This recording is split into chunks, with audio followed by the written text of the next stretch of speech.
कहानी की शुरुआत होती है रशिया की एक जेल से, जहां हम फ्रैंक एबिगनेल जूनियर नाम के एक आदमी को देखते हैं। फ्रैंक एक बेहद शातिर ठग है जिसने बहुत बड़े बड़े कांड किए हैं। इस वक्त कार्ल नाम का एक FBI एजेंट उसे यहाँ से अमेरिका वापस ले जाने आया था। कार्ल फ्रैंक से बातचीत कर ही रहा था कि तभी फ्रैंक की तबीयत अचानक से बहुत खराब होने लगी। शुरुआत में तो कार्ल को ये सब फ्रैंक की एक चाल लगी, मगर फिर उसे लगा कि इतनी एक्टिंग तो कोई नहीं कर सकता। वो उसे जल्द से जल्द हॉस्पिटल पहुंचाने लगा, मगर फ्रैंक मौका देखकर वहां से भी भागने लगा। लेकिन पुलिस ने उसे धर दबोचा, जिसके बाद उसे अपनी कहानी शुरुआत से याद आती है। फ्रैंक एक बहुत ही खुशहाल परिवार में पैदा हुआ था। उसके माँ बाप एक दूसरे से बहुत प्यार करते थे। एक दिन फ्रैंक के पिता उसे सूट दिलवाने के लिए एक दुकान पर ले गए, लेकिन वहाँ मौजूद औरत ने कहा कि अभी तो दुकान बंद है। इस पर फ्रैंक के पिता ने झट से एक नेकलेस निकाला और कहा कि ये कहीं आपका तो नहीं। उसकी इस हरकत से वो औरत इम्प्रेस हो गई और उसने कहा कि कोई बात नहीं, आप सूट खरीद लीजिए। फ्रैंक के पिता इस तरह की चालाकियां करने में माहिर थे।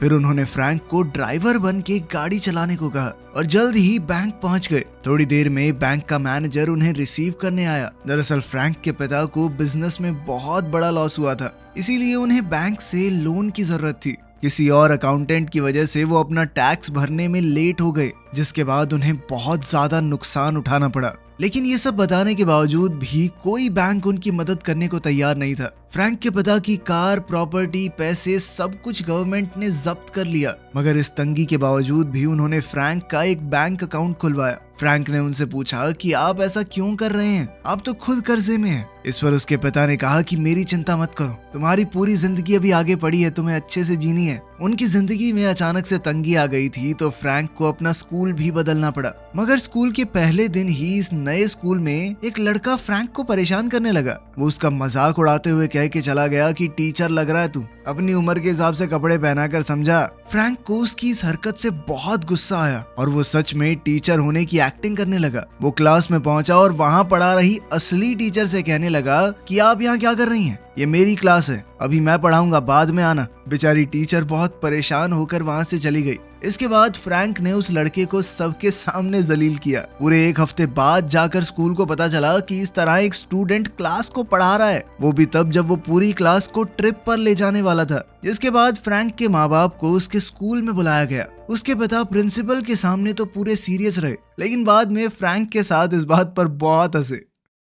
एक दिन फ्रैंक जब घर पहुंचा तो उसने अपनी माँ के बेडरूम में किसी और को देखा। वो आदमी फ्रैंक के पिता के साथ काम करता था। उसकी माँ ने ये दिखाने की बहुत कोशिश की कि कुछ नहीं चल रहा और उसे थोड़े पैसे भी दिए कि लो बेटा अपने लिए कुछ ले लेना, लेकिन फ्रैंक सब कुछ समझ चुका था। कुछ दिनों बाद फ्रैंक के माँ बाप ने अलग होने का फैसला ले लिया। लॉयर ने फ्रैंक से पूछा कि तुम अपनी माँ के साथ रहना चाहोगे या अपने पिता के साथ। अपनी आंखों के सामने अपने परिवार को टूटता देख फ्रैंक बहुत दुखी हो गया। उससे ये सब और देखा नहीं जा रहा था। वो घर से भागकर किसी दूसरे शहर में चला गया। उसके पास ज्यादा पैसे तो थे नहीं, बस बैंक अकाउंट था और उसकी चेक बुक। वो धड़ाधड़ चेक काट के होटल वालों को देता गया, लेकिन जब धीरे धीरे चेक बाउंस होने लगे तो होटल वालों ने उसे निकाल दिया। फिर एक दिन बैठे बैठे उसे आइडिया आया कि चेक को बदला भी तो जा सकता है। ये थोड़े पुराने समय की बात है, तो उस वक्त इतनी ज्यादा एडवांस टेक्नोलॉजी नहीं थी। इसी चीज का फायदा उठाते हुए फ्रैंक धीरे धीरे नकली चेक्स बनाने लगा। वो चेक्स पर अलग अलग लोगों के नाम लिखकर उन्हें कैश करवाने लगा, और अगर बैंक की मैनेजर उसे कैश देने से मना कर देती तो वो एकदम कॉन्फिडेंस में अपने पिता के पुराने हथकंडे अपनाता, जैसे वो नेकलेस वाली ट्रिक, जिसके बाद उसका काम बन जाता। लेकिन धीरे धीरे उसका एक कांड पकड़ा जाने लगा। अब उसके चेक किसी भी बैंक में काम नहीं कर रहे थे। फिर एक दिन फ्रैंक की नजर होटल के बाहर एक पायलट पर पड़ी। सभी लोग उस पायलट की बहुत इज्जत कर रहे थे। ये देखकर फ्रैंक को आइडिया आया कि क्यों ना मैं पायलट ही बन जाऊं, असली नहीं नकली। तब तो सब उसकी बहुत इज्जत करेंगे और उसके चेक बड़ी आसानी से कैश आउट हो जाएंगे। फिर वो एक फर्जी रिपोर्टर बन के एयरपोर्ट चला गया और वहाँ के ऑफिशियल्स ने कहा कि मैं पायलट्स के ऊपर एक आर्टिकल लिख रहा हूँ, इसके लिए कुछ जरूरी चीजें जाननी होंगी मुझे। उसने सब कुछ पता किया कि पायलट्स को उनकी यूनिफॉर्म कहाँ से मिलती है, और उसने वहाँ पर कॉल करके कहा कि मेरा यूनिफॉर्म खराब हो गया है, क्या मैं एक नई वर्दी सिलवा सकता हूँ। थोड़ी चालाकियों के बाद फ्रैंक ने एक अच्छी सी यूनिफॉर्म खरीद ली। इसके लिए वो चेक से पेमेंट करने वाला था, मगर वहाँ के एम्प्लॉय ने कहा कि मुझे सिर्फ तुम्हारी पायलट ID चाहिए। फिर तुम्हें बिल्कुल भी पैसे देने की जरूरत नहीं है, हम अपने आप एयरलाइन से ले लेंगे। फ्रैंक ने अपनी नकली आईडी बनाई हुई थी और उसे ये यूनिफॉर्म फ्री में मिल गई। इसके बाद फ्रैंक अपने चेक को कैश करने बैंक में आया। जिस बैंक में उसे कोई भाव नहीं देता था, अब मैनेजर उसके पास खुद चल कर आया और उसने खुद ही उसके चेक को कैश करवाया। फिर उसे एक होटल से पता चला कि वो छोटे मोटे नहीं बड़े अमाउंट के चेक भी कैश करवा सकता है, लेकिन ये उसका सैलरी चेक होना चाहिए। इसके बाद फ्रैंक ने अपना नकली सैलरी चेक भी बनाना शुरू कर दिया। वो खिलौनों के प्लेन से एयरलाइन कंपनी का लोगो निकाल कर चेक पर चिपका देता। फिर वो सैलरी चेक लेकर बैंक चला गया, लेकिन मैनेजर ने कहा कि सर आप इसे डायरेक्ट एयरपोर्ट से कैश करवा सकते हैं। एयरपोर्ट में फ्रैंक किसी भी वक्त चेक को कैश करवा सकता था और ये बात उसे बहुत पसंद आई। वहाँ की रिसेप्शनिस्ट ने उससे पूछा कि क्या आज आप हमारे साथ उड़ने वाले हो। फ्रैंक ने हाँ कहा तो वो उसे डायरेक्टली प्लेन के अंदर ले गई। पायलट के लिए प्लेन में बैठना फ्री था। फ्रैंक कोई असली पायलट तो था नहीं, तो उसे बहुत डर लग रहा था, मगर उसने फिर भी सबके सामने काफी कॉन्फिडेंस दिखाया। फिर वो एक सुंदर सी एयर होस्टेस के पास गया और उससे पूछा कि क्या ये आपका नेकलेस है। अपने पिता की इस ट्रिक से उसने लड़की को इम्प्रेस कर लिया। फ्रैंक अपनी उम्र से थोड़ा बड़ा लगता था और किसी को शक नहीं हुआ कि वो 22-23 साल का एक असली पायलट नहीं है। फ्रैंक अपनी जिंदगी के पूरे मजे ले रहा था। उसने एक बैंक की मैनेजर के साथ भी फ्लर्ट करना शुरू किया और पूरे सिस्टम को समझने लगा कि चेक कहाँ से आते हैं, कहाँ जाते हैं, अकाउंट नंबर कैसे असाइन होते हैं, सब कुछ उसने पता लगा लिया। उसे पता चला कि बैंक के चेक्स को एनकोड करने के लिए टाइपराइटर का इस्तेमाल किया जाता है, तो उसने भी बिल्कुल वैसा ही सेकंड हैंड टाइपराइटर खरीद लिया। फ्रैंक अब नकली सा काम नहीं कर रहा था, उसका काम बहुत ज्यादा प्रोफेशनल हो गया था। धीरे धीरे वो चेक्स की मदद से ज्यादा रकम निकालने लगा और उसका ये फ्रॉड बड़े से बड़ा होता गया। उसकी इन हरकतों की खबर FBI तक पहुंच चुकी थी और उस केस को कार्ल नाम के एक एजेंट को असाइन कर दिया गया। वो अपने काम को बहुत सीरियसली लेता था। एक दिन फ्रैंक अपने पिता से मिला, जिन्हें वो अक्सर चिट्ठियां लिखकर बताता था कि आजकल क्या कर रहा है। फ्रैंक के पिता को लगता था कि उनका बेटा सच में पायलट बन चुका है। उन्हें उसके ऊपर बहुत फक्र हुआ। फ्रैंक ने कहा कि सरकार ने आपसे सब कुछ छीन लिया, तो मैंने अपनी कमाई से आपके लिए एक गाड़ी खरीदी है, वही जो मूवी में जेम्स बॉन्ड चलाता था। मगर फ्रैंक के पिता ने कहा कि टैक्स घोटाले के बाद सरकार अभी भी मेरे पीछे पड़ी है। अगर मैं ये गाड़ी ले गया तो कुछ दिन बाद वो इस गाड़ी को भी मुझसे छीन लेंगे। फ्रैंक के पिता का स्टोर भी बंद हो गया था, वो तंगी में ही चल रहे थे। फ्रैंक ने उन्हें पैसे देने का भी ऑफर दिया, मगर उन्होंने कहा कि मैं तुमसे पैसे नहीं ले सकता। फ्रैंक पूरे देश के सिस्टम को बहुत अच्छे से समझ चुका था। वो अलग अलग स्टेट्स के चेक दूसरी स्टेट में जाकर चलाता था। FBI बड़े ध्यान से उसकी सभी हरकतों पर नजर रखे हुए थी और जल्द ही वो उस होटल में पहुंच गए जहां फ्रैंक ने लास्ट चेक चलाया था। होटल में पूछताछ करते हुए पता चला कि फ्रैंक अभी भी उसी होटल में रह रहा है। वो इतने दिनों से वहां था कि अब उसकी जान पहचान होटल में सबसे हो चुकी थी। कार्ल बंदूक लेकर सीधा फ्रैंक के कमरे में पहुंचा। फ्रैंक समझ गया कि अगर कोई चालाकी नहीं दिखाई तो पकड़ा जाऊंगा, और वो कार्ल के सामने ऐसे दिखाने लगा कि हाँ शांत रह, मैं सीक्रेट सर्विस से हूँ। तुझे क्या लगा तू अकेला ढूंढ रहा है इस आदमी को? इस आदमी के पीछे पूरी सरकार लगी है। कार्ल ने कहा कि मुझे अपनी आईडी दिखाओ। मैं कैसे मानूं तुम जो कह रहे हो वही हो? इस पर फ्रैंक ने कहा कि तुम एक काम करो, मेरा पूरा बटवा ही रख लो, चेक कर लो शांति से। कार्ल एक हाथ से उस वॉलेट को खोल नहीं पा रहा था। तभी फ्रैंक ने उससे कहा कि देखो हमारे आदमियों ने उस ठग को पकड़ भी लिया है, हम तुमसे पहले यहाँ पहुँच गए थे। नीचे फ्रैंक का ही एक पड़ोसी एक अंधे आदमी को गाड़ी में बैठने में मदद कर रहा था। दूर से देखने पर कार्ल को लगा कि सच में ठग को पकड़ लिया गया है। इससे कार्ल भी फ्रैंक के ऊपर भरोसा करने लगा। फ्रैंक ने अपना नकली चेक बनाने का सारा सामान उठा लिया और कार्ल से कहा कि पुलिस थोड़ी देर में आती होगी, तब तक मैं ये सबूत नीचे रख के आता हूँ। अब तो कार्ल उस पर पूरा भरोसा करने लगा था। उसने कहा कि ये लो अपना वॉलेट भी ले जाओ, लेकिन फ्रैंक ने जानबूझकर कहा कि नहीं, इसे तुम ही रखो, और सारे जरूरी सामान को लेकर वो वहाँ से भाग गया। कुछ देर बाद जब कार्ल ने आखिरकार वॉलेट खोल कर देखा तो उसमें कुछ भी नहीं था। वो शातिर ठग उसकी आंखों के सामने भाग चुका था। ये जानकर कार्ल को बहुत बेइज्जती महसूस हुई। उसके बॉस ने भी उसे खूब झाड़ लगाई। कार्ल इतने गुस्से में था कि उसने अपने बॉस को ही खरी खोटी सुना दी। फ्रैंक जिस तरह पायलट होने का दिखावा करता था, ये बात धीरे धीरे एयरलाइंस को पता चलने लगी। अब यही स्कैम फिर से करते रहना थोड़ा मुश्किल था। प्रेस को जब इस बात का पता चला तो उन्होंने फ्रैंक को जेम्स बॉन्ड का नाम दे दिया। फ्रैंक इस बात से बहुत खुश हुआ और उसने बिल्कुल जेम्स बॉन्ड जैसे ही सूट पहनने शुरू कर दिए, गाड़ी भी वैसी ही खरीद ली। धीरे धीरे समय बीतता गया और क्रिसमस का समय आ गया। कार्ल अकेला अपने ऑफिस में काम कर रहा था। तभी फ्रैंक ने उसे कॉल करके कहा कि अब तक जो भी मैंने तुम्हारे साथ किया उसके लिए मैं माफी मांगना चाहता हूँ। फ्रैंक ने अपना पता भी उसे दे दिया, लेकिन कार्ल ने कहा कि तुम मुझे फंसा रहे हो ना, इस बार तेरे चंगुल में नहीं आऊंगा बेटे। साथ ही कार्ल ने कहा कि तेरे पास पैसा भले ही हो लेकिन तू बहुत अकेला है, इसीलिए तो मुझे फोन कर रहा है। फ्रैंक को ये बात बहुत बुरी लगी और उसने फोन रख दिया। लेकिन फ्रैंक इस बार सच कह रहा था। उसने अपना असली एड्रेस कार्ल को बताया था। आखिरी बार जब कार्ल ने फ्रैंक से बात की थी तो उसने अपना नाम बैरी एलन बताया था, जो कि एक कॉमिक बुक का कैरेक्टर है। कार्ल ने तभी अपने ऑफिस में फोन करके बताया कि ये कोई बच्चा है जो बस थोड़ा बड़ा दिखता है, उम्र बहुत कम है इसकी,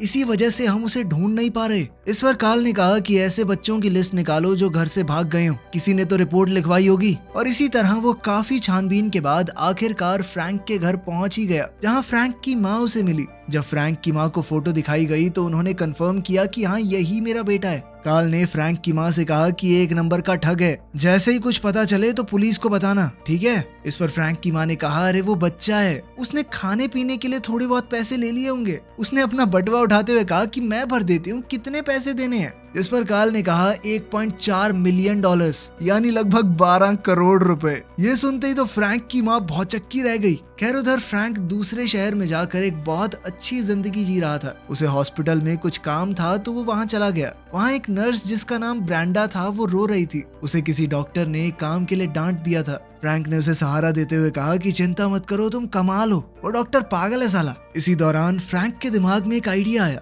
उसने ब्रेंडा से पूछा कि यहाँ कोई जॉब वैकेंसी है क्या। दरअसल अब पायलट बनना थोड़ा रिस्की हो गया था, तो फ्रैंक ने सोचा कि अब डॉक्टर बन जाते हैं। उसने कहीं और की भी नहीं, हार्वर्ड की डिग्री बनाई और इंटरव्यू के लिए चला गया। वहाँ मौजूद डॉक्टर को भी लगा कि सर, आप हमारे छोटे से अस्पताल में काम करेंगे। फ्रैंक अलग अलग डॉक्टर्स वाली मूवीज देख कर गया था, जिससे उसे पता रहे कि कैसे बर्ताव करना है। तो फ्रैंक ने जवाब दिया कि सर, मैं बड़े शहरों में नहीं, छोटे शहरों में लोगों की मदद करना चाहता हूँ। जिसके बाद उसे झट से नौकरी मिल गई। वो काम धाम कुछ करता नहीं था, बस डॉक्टर्स को आलतू फालतू सलाह देता रहता था। साथ ही खाली समय में वो और ब्रेंडा एक दूसरे के बहुत करीब आ गए। तभी एक दिन अचानक एक इमरजेंसी केस के लिए उसे बुला लिया गया। एक छोटे बच्चे को बहुत ज्यादा चोट आई थी। खून देखकर तो फ्रैंक हिल गया। उसने पूरा कॉन्फिडेंस रखते हुए डॉक्टर से कहा कि तुम इसमें क्या करोगे। डॉक्टर ने जो भी जवाब दिया उसने कहा कि बिल्कुल सही, मुझे कॉन्फिडेंस है कि तुम ये कर सकते हो। मैं कुछ देर में आता हूँ देखने की सही काम किया है कि नहीं। ये कहकर वो वहां से चला गया, लेकिन असलियत में तो उसकी हालत पतली हो गई थी।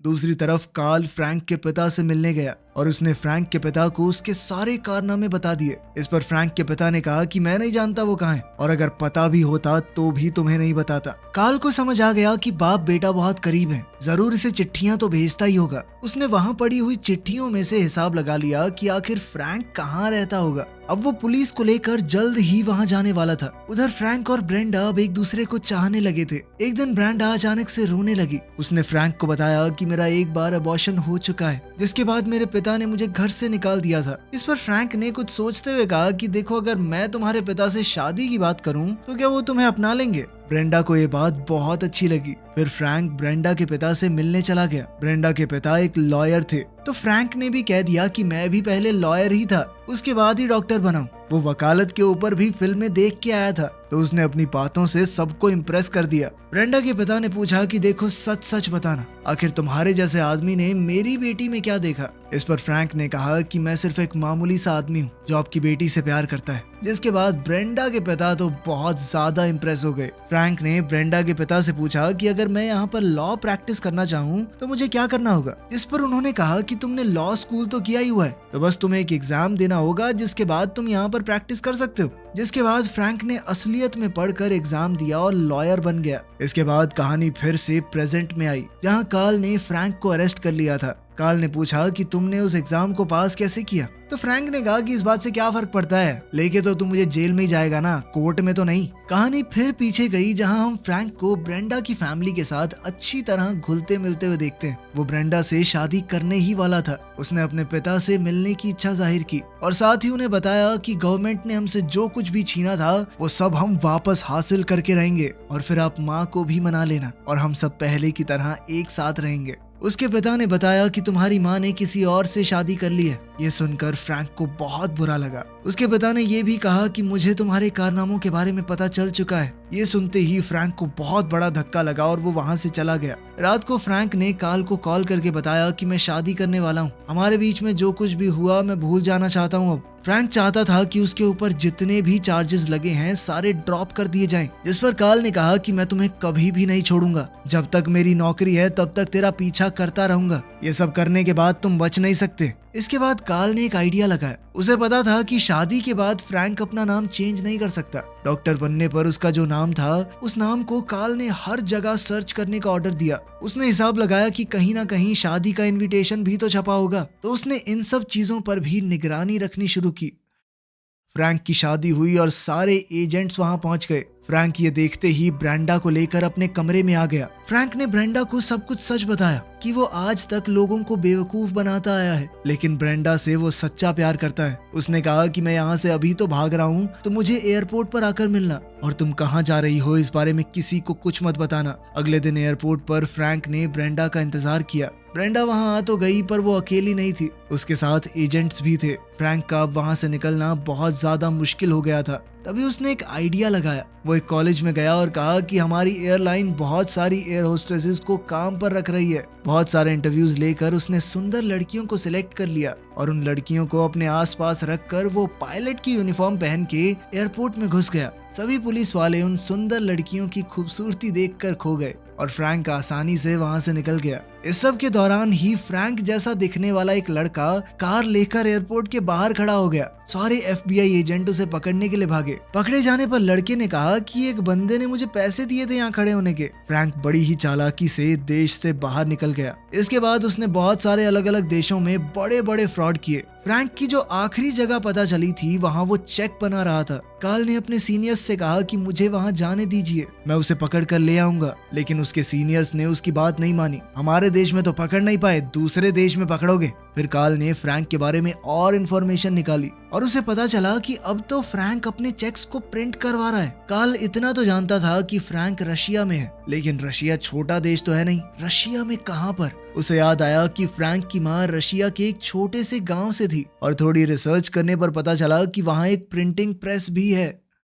आज फिर से क्रिसमस ईव का दिन था। वो वहाँ पहुंचा तो कार्ल को फ्रैंक मिल गया। फ्रैंक ने कहा कि आओ मैं तुम्हें घुमा के लाता हूँ, मेरे साथ बाहर चलो। तो कार्ल ने कहा कि देखो, भागने की कोशिश बिल्कुल मत करना, वरना यहाँ की पुलिस तुम्हें मार डालेगी। कार्ल ने कहा कि अगर तुम अभी सरेंडर कर दो तो मैं तुम्हें बचा सकता हूँ। जिस पर फ्रैंक ने उसे कहा कि खा अपने बच्चों की कसम। कार्ल ने कसम भी खाई और कहा कि यकीन करो मैं सच बोल रहा हूँ। जिसके बाद फ्रैंक ने हथकड़ियां पहन ली, लेकिन बाहर आने पर वहाँ कोई नहीं था। एक बार तो फ्रैंक को लगा कि मैं पागल बन गया, लेकिन अगले ही पल बहुत सारी पुलिस की गाड़ियां वहाँ पहुँच गई। अब कहानी फिर से वर्तमान में आती है। कार्ल और फ्रैंक अमेरिका में लैंड होने ही वाले थे। तभी फ्रैंक ने कहा कि मैं अपने पिता से बात करना चाहता हूँ। जिस पर कार्ल ने भारी मन से बताया कि तुम्हारे पिता की बाथरूम में गिरने की वजह से मौत हो गई है। फ्रैंक को इस बात का बहुत सदमा लगा और वो टॉयलेट में जाकर जोर जोर से रोने लगा। प्लेन लैंड होने में अब बहुत कम समय बचा था, लेकिन तब भी जब फ्रैंक बाथरूम से बाहर नहीं आया तो कार्ल ने दरवाजा तोड़कर देखा कि अंदर है भी कि नहीं। लेकिन तब तक फ्रैंक ने सिंक का स्क्रू निकाल दिया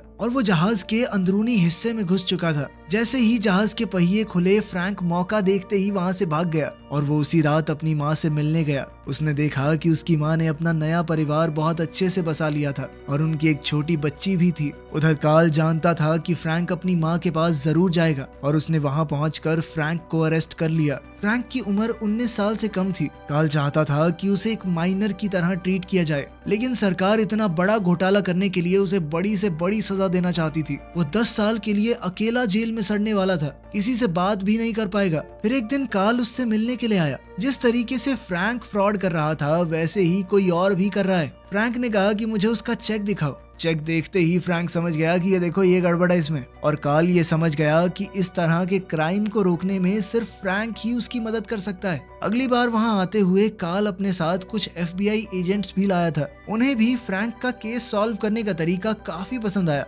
धीरे धीरे कार्ल ने फ्रैंक को जेल से बाहर निकाल लिया और FBI में एक नौकरी दे दी। यहाँ उसे रोज 8 घंटे नौकरी करनी थी। जिंदगी ने उसे एक और मौका दिया था। अगर उसने भागने की कोशिश की तो उसे सीधा 50 साल की सजा हो जाएगी। फ्रैंक ने अच्छे से नौकरी करने की पूरी कोशिश की, लेकिन वो बहुत बोर होने लग गया। उसने FBI में खुद के रिकॉर्ड निकाले और उन्हें मिटा दिया। वीकेंड पर वो किसी और देश में भागने ही वाला था, मगर कार्ल ने उसे रोक लिया और कहा कि देखो तुम बच्चे हो, जिंदगी ने तुम्हें एक और मौका दिया है तो उसका फायदा उठाना चाहिए। तुम अगर भागे तो पूरी जिंदगी जेल में बितानी पड़ेगी। मैं तुम्हें रोकने नहीं वाला, मगर मंडे को काम पर वापस आ जाना। याद रखना तुम्हारा पीछा कोई नहीं कर रहा, किसी से भागने की जरूरत नहीं है। फ्रैंक वहाँ से चला गया और मंडे को कार्ल उसका बेसब्री से इंतजार कर रहा था। एक बार को तो उसे लगा कि फ्रैंक फिर से भाग गया, लेकिन फ्रैंक वापस आया और फिर से अलग अलग केसेस पर कमाल तरीके से काम करने लगा। जल्द ही फ्रैंक ने एक लड़की ढूंढकर शादी भी कर ली और एक बेहतर जिंदगी जीने लगा। FBI में अपना नाम करने के बाद उसने एक कंपनी शुरू की जो कि बैंक से जुड़े हुए सभी तरह के फ्रॉड्स को खत्म करने के लिए काम करती थी। अब फ्रैंक से बेहतर चोरों को कौन ही पकड़ सकता था। ये एक सच्ची कहानी है जिसमें फ्रैंक आखिर में सही तरीके से भी करोड़पति बन गया। वीडियो पसंद आई तो लाइक कर देना, चैनल को सब्सक्राइब कर लेना। मिलते हैं अगली वीडियो में।